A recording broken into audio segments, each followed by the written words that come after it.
오늘 우리 열왕기하 20장 말씀으로 은혜를 나누겠습니다. 히스기야, 참으로 귀한 그런 왕입니다. 제가 자꾸 그 히스기야가 다윗과 솔로몬 이후로 한 500여 년이라고 그렇게 역사를 말씀을 드렸는데 500년이 아니고 한 200여 년이 됩니다. 200. 그 왕의 그 역대 왕들을 쭉 보니까 한 200년 됐더라고요. 자, 200년이라는 그 시간이 결코 짧지 않습니다. 그 오랜 세월 동안 유대 땅, 또 이 북쪽 이스라엘, 그 모두가 하나님의 율법을 잊어버리고 그렇게 살아갔다. 이것이 어떻게 보면 기적이 아니냐, 기적. 그럼에도 불구하고 하나님께서 그 이스라엘과 또 남쪽 유다에 거루터기를 남겨주셨습니다. 이사야 선지자, 또 엘리야, 엘리사, 이런 선지자들을 남겨주심으로 여호와 하나님의 율법이 법이 아니라 언약임을 이스라엘이 잊어버리지 않도록 그렇게 하셨다라는 사실입니다. 히스기야는 그런 하나님의 섭리하심 아래서 이제 태어난 그런 왕입니다. 아까 장로님이 기도 속에서도 말씀하셨지만 그 히스기야가 병이 들었을 때 기도한 내용이 있지요. 히스기야가 얼굴을 벽으로 향하고 여호와께 기도하여 이르되 여호와여 구하오니 내가 주 앞에서 진실과 진심으로 행하며 주의 목전에서 선하게 행한 것을 기억하옵소서. 저번 주에도 이 내용을 가지고 말씀을 나누었지만 과연 이 기도의 내용을 보면 마치 어떤 것을 우리는 느낄 수 있습니까? 어떻게 이 기도의 내용을 우리가 이해를 하겠습니까? 선하게, 내가 선하게 행하였습니다. 마치 히스기야가 하나님 앞에 자기를 자랑하고 자기가 성전을 청소하고 또 재건하며 우상을 몰아내고 우상의 신전을 파괴하고 했던 일을 하나님 앞에 내세우는 것 같이 그렇게 보일 수 있습니다. 그러나 우리는 이 기도에 대해서 어떤 해석을 하였고 은혜를 나누었습니까? 결코 자기 자랑이 아니다. 자기의 무슨 착한 행실을 하나님 앞에 내보이면서 나를 낫게 해 주옵소서 하는 기도가 아니었다. 히스기야의 이 기도는 자신이 하나님을 구원의 하나님, 율법을 언약으로 기억하고 율법에 약속하신 대로 또 기록하여 지키게 하신 모든 모양과 모습이 구원을 이루실 하나님의 약속인 것을 알고 그렇게 율법을 지켰음을 두고 나는 하나님 앞에 선하게 살았다 라고 하는 것이라는 그런 내용으로 우리가 말씀을 나누었지요. 과연 이것을 정말 그런 것이라고 그렇게 기도한 것이라고 우리가 말씀을 나누었는데 그 증거를 가져와 봐라. 히스기야가 성전을 청소하고 제사를 회복하고 우상을 무너뜨리고 신전들을 파괴한 것 사실입니다. 그렇죠? 과연 그 자기의 행실을 두고 선하게 행한 것이라고 하나님 앞에 기도한 것이냐?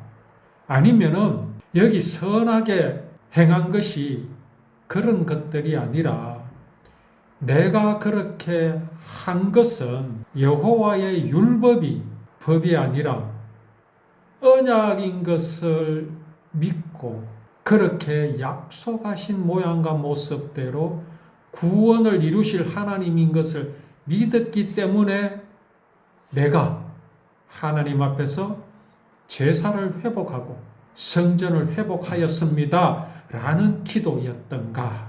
라는 분명한 증거를 우리는 찾아내야 됩니다.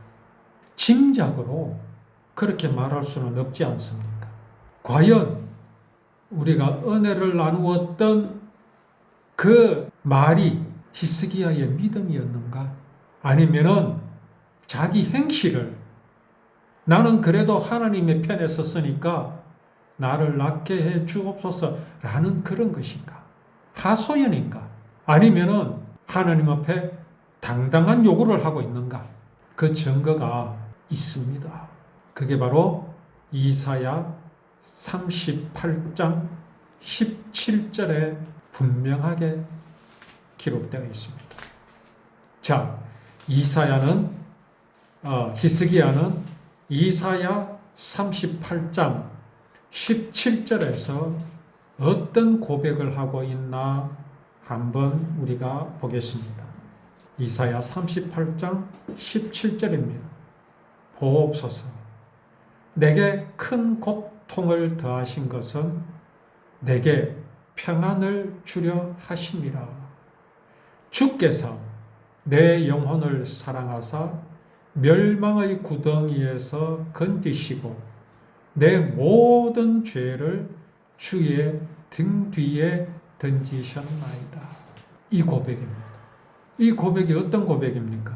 이게요, 히스기야가 갑자기 지어낸 기도가 아닙니다. 즉흥적으로 지어낸 그런 말이 아닙니다. 구원은요, 그래서는 안 됩니다. 구원은요, 아무 근거도 없이 내게 어떤 느껴지는 감정을 가지고 구원이라고 말하면요, 그건 사단에게 속는 겁니다. 혹시 내가 어떤 느낀 감정으로 나는 구원을 받았다라고 확신이 되었다면요, 그 근거를요, 성경에서 찾아내야 합니다. 성경에 그 근거가 없으면요, 그거는 사람의 감정일 뿐입니다. 저는 제가 구원받는 그 순간에 제 마음속에 일어나는 생각, 또 그 감정이 있었습니다. 그것은 뭐였느냐 하면 하나님의 사랑이었습니다. 하나님이 사랑의 하나님이라면은 내가 지금 이렇게 울부짖는 이 회개의 기도, 죄 사함을 요구하는 이 기도에 대해서 하나님은 벌써 아시고 계셨다. 아시는 그 하나님이 사랑의 하나님이시라면 이미 벌써 나를 용서하셨다. 구원해 놓으셨다. 다 이루었다. 이런 생각이 제게 먼저 들었습니다. 그리고 그것이 제 마음속에 구원의 확신으로 다가왔습니다.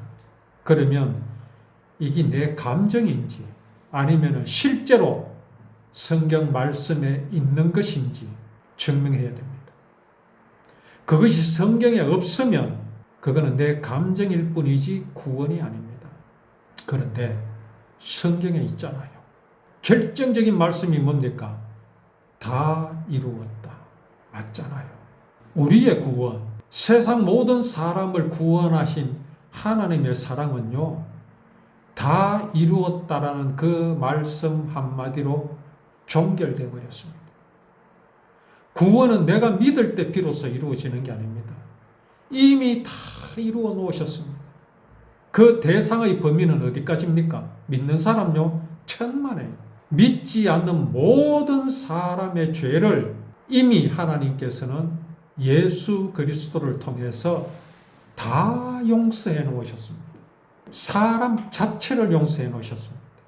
이것을 하나님께서는 어떤 모양과 모습으로 이루실 것을 미리 보여주셨습니다. 그게 바로 율법입니다. 율법. 그러면 율법이 있기 전에는 어떻게 하셨을까요?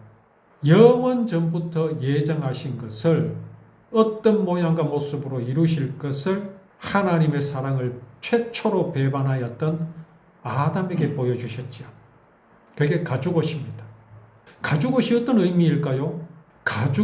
가죽이 있었다는 것은 어떤 한 짐승이 죽었다는 증거입니다. 죽었다. 왜 죽었습니까? 가죽을 제공하기 위해서. 왜 한 짐승을 하나님은 죽이셨습니까? 그것은 하나님께서 정하신 법을 이루시기 위해서 그렇게 하셨습니다. 그것을 먹는 날에는 반드시 죽으리라 하셨잖아요. 그 죽으리라 하신 것을 사람에게 적용하면 사람은 어떻게 됩니까? 죽어야 합니다. 여기 죽는 것은 단지 목숨을 말하는 게 아닙니다. 영원히 하나님을 만날 수 없다라는 의미입니다. 생명이신 하나님을 만날 수 없습니다.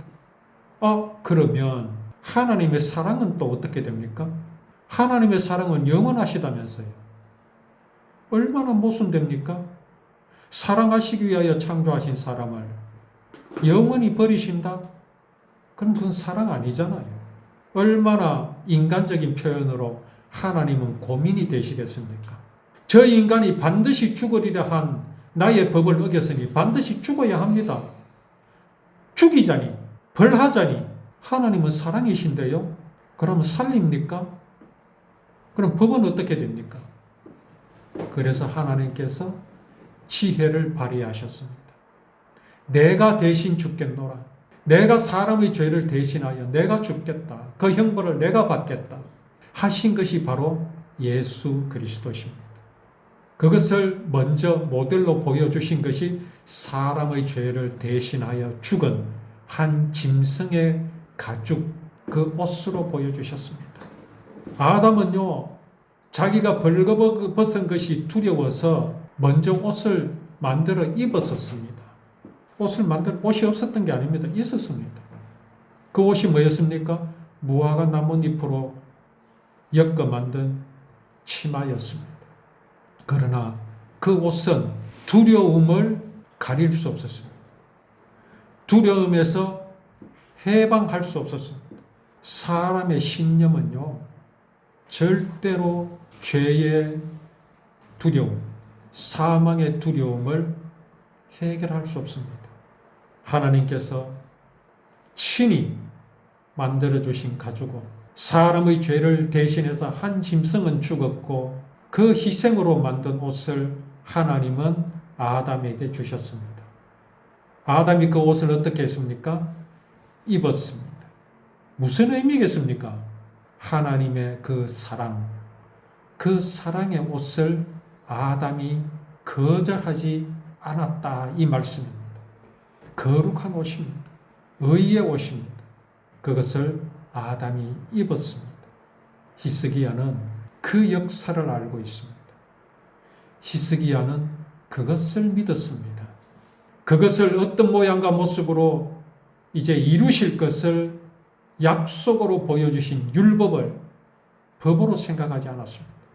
법으로 지키지 않았습니다. 언약으로 알고 언약으로 지켰습니다.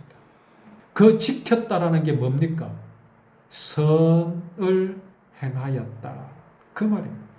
선이 뭡니까? 선, 착할 선. 공교롭게도 한문은요, 양 밑에 입구자를 두고 있습니다. 그걸 착할 선이라고 합니다. 양머리에 입구자입니다.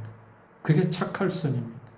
양은 사람의 죄를 대신하여 죽었습니다. 그게 바로 희생제사, 속죄의 제사입니다. 그것을 입으로 시인한다.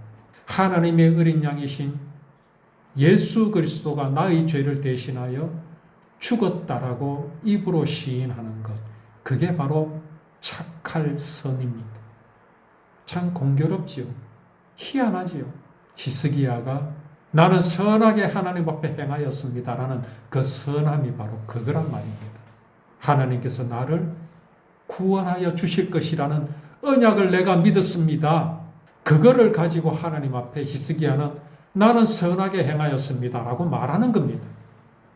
착하고 바르게 타의 모범이 되게 살았습니다. 그 말 아닙니다. 하나님의 뜻대로 행하는 자라야 천국에 들어갈 수 있다. 율법을 행해야 된다. 그러니까 전부 뭐라고 말합니까? 아, 착하고 바르게 살아야 되는구나. 말은 믿음으로 천국 간다고 말합니다. 근데 그게 뭘 믿는지를 모릅니다. 뭘 믿어야 될지를 가르쳐 주지 못하고 있습니다. 그게요, 오늘날 교회입니다. 특히 한국 교회가 그렇습니다. 히스기야의 그 기도 내용을요, 네이버나 이런 데 쳐서 들어가 보면요, 설교가 쫙 흘러나옵니다. 갈피를 잡지 못합니다. 무슨 말을 하는지도 모릅니다. 선을 행했다 그러니까요, 야고보스를 동원해서 행함이 없는 믿음은 죽은 믿음이라고 말합니다. 이제 우리가 하나님 앞에 진실로 선한 것이 뭔지, 선한 행실이 뭔지 우리가 그걸 분명히 알아서 하나님을 기쁘시게 하는 우리의 선한 행실을 하나님 앞에 드리는 그런 삶이 될 수 있도록 또 오후에 말씀으로 은혜를 나누겠습니다.